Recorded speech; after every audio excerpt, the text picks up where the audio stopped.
মাহেশের জগন্নাথ দেবের রথ। তো তোমাদের সাথে শেয়ার করি জগন্নাথ দেবের রথ। আর কালকে ছিল রথযাত্রা। তো আমার বাড়ি হচ্ছে শ্রীরামপুর মাহেশ, একদম আমার বাড়ি রথের সামনেই।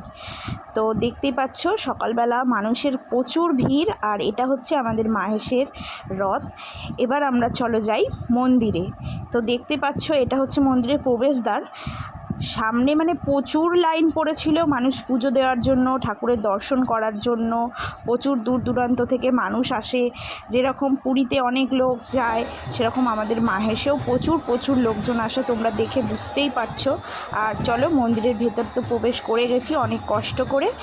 এবার দেখিয়ে দিই তোমাদের আমাদের প্রভু জগন্নাথ দেবকে। তো তার আগে তোমরা দেখো এখানে কি সুন্দর কীর্তন হচ্ছে, নাচ হচ্ছে, আর মানুষের এত ভিড় যে অনেক কষ্ট করে মন্দিরের ভেতর প্রবেশ করতে হয়েছে। এমনি সময় তো আমরা যখন তখন মন্দিরের ভেতর যেতে পারি, যেহেতু একদম আমার বাড়ির পাশেই, আমায় রোজই ওই রাস্তার ওপর দিয়ে যেতে হয়। তো চলো তোমাদের জগন্নাথ দেবের দর্শন করাই। সবাই বলো জয় জগন্নাথ। তো এই যে আমাদের প্রভু জগন্নাথ, বলরাম, সুভদ্রা, আর মানুষ পুজো দেওয়ার জন্য কত দূর দূরান্ত থেকে এসেছে, আর এখানে পুজো নেওয়া হচ্ছে। তোমরা ভালো করে দর্শন করো, আর সবাইকে বলি যেন সবাই খুব ভালো থাকো। জগন্নাথের কাছে এই আমি প্রার্থনা করি। আর আশা করি তোমাদেরও ভিডিওটা খুবই ভালো লাগছে, যেহেতু প্রভুর দর্শন তোমরা করতে পারছো।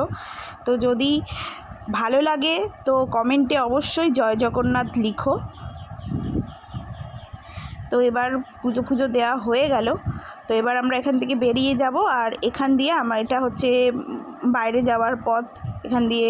আর পুলিশ প্রশাসনের প্রচণ্ড গার্ড ছিল। তো চলো আবার রথের কাছেই চলে এসেছি। আর এখানেও প্রভুকে রাখা হয়েছে, অনেক মানুষ পুজো দিচ্ছে এখানেও রথ। তো এটা হচ্ছে রথ টানের ঠিক আগের মুহূর্ত। আর প্রচুর ভিড় হয়েছিল এইবারে, মানে এত ভিড় হয়েছিল যে কিছু বলার নেই।